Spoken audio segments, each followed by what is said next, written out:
সকলো ৰাইজলৈ স্বাগতম জনালো। জেঠ মাহৰ 23 তাৰিখে চিপাজাৰ হাজৰিকাপাৰা গাঁৱত থকা শ্ৰী শ্ৰী শাল মাছ উঠা মন্দিৰৰ জেঠুৱা কাজত গৈছিলোঁ। তাৰে কিছু দৃশ্য আপোনালোকক দেখুৱাব লৈছোঁ।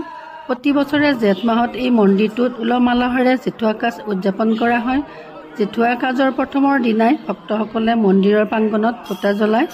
হাজাৰ হাজাৰ ফুটা ইয়াতে জ্বলোৱা হয়।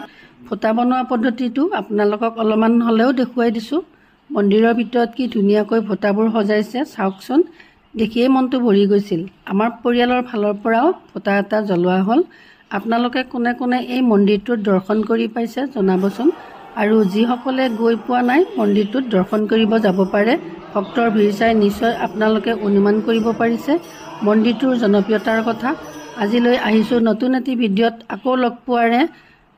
ভিডিঅ'টো ভাল লাগিলে শ্বেয়াৰ কৰিব, কমেণ্ট কৰিব। আজিলৈ আহিছোঁ, ধন্যবাদ।